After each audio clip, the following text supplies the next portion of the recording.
La piena riapertura del Teatro della Sena è un orgoglio condiviso. L'opera parla da sola, ospitata al primo piano della Palazzo della Ragione, di fianco alla sede del municipio di Feltre. Alla Sena il tempo sembra essersi fermato. È chiamato la Piccola Fenice per la sua eleganza e per quella straordinaria capacità di rinascere nel tempo, proprio come il celebre teatro veneziano. Ma le sue radici sono ancora più profonde. Già nel 1729 qui si rappresentavano alcune delle prime opere di Carlo Goldoni, segnando l'inizio di un legame con la grande tradizione teatrale italiana.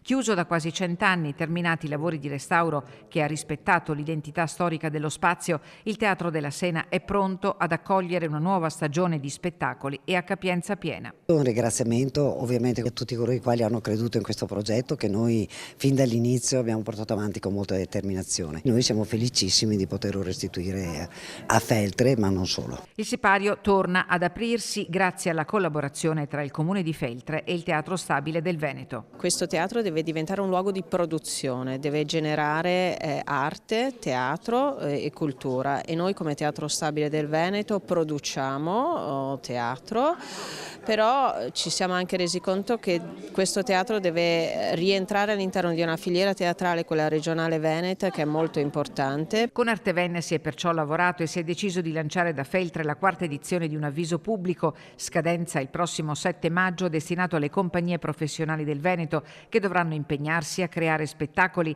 all'interno del cantiere Goldoni. 6 le date a partire da settembre, più una di produzione Artevenne con i giovani. Adesso che abbiamo la parte strutturale è importante andare anche alla parte artistica, dobbiamo riempirlo di persone, riempirlo di giovani, riempirlo di contenuti e che sia effettivamente la Sena viva. Per Feltre non si tratta solo di una riapertura, ma di un vero ritorno alla vita culturale. Deve diventare una sorta di piccolo laboratorio per l'esperienza anche di giovani leve nel campo di essere artisti, di teatro, di cultura, di musica, di altro, insomma.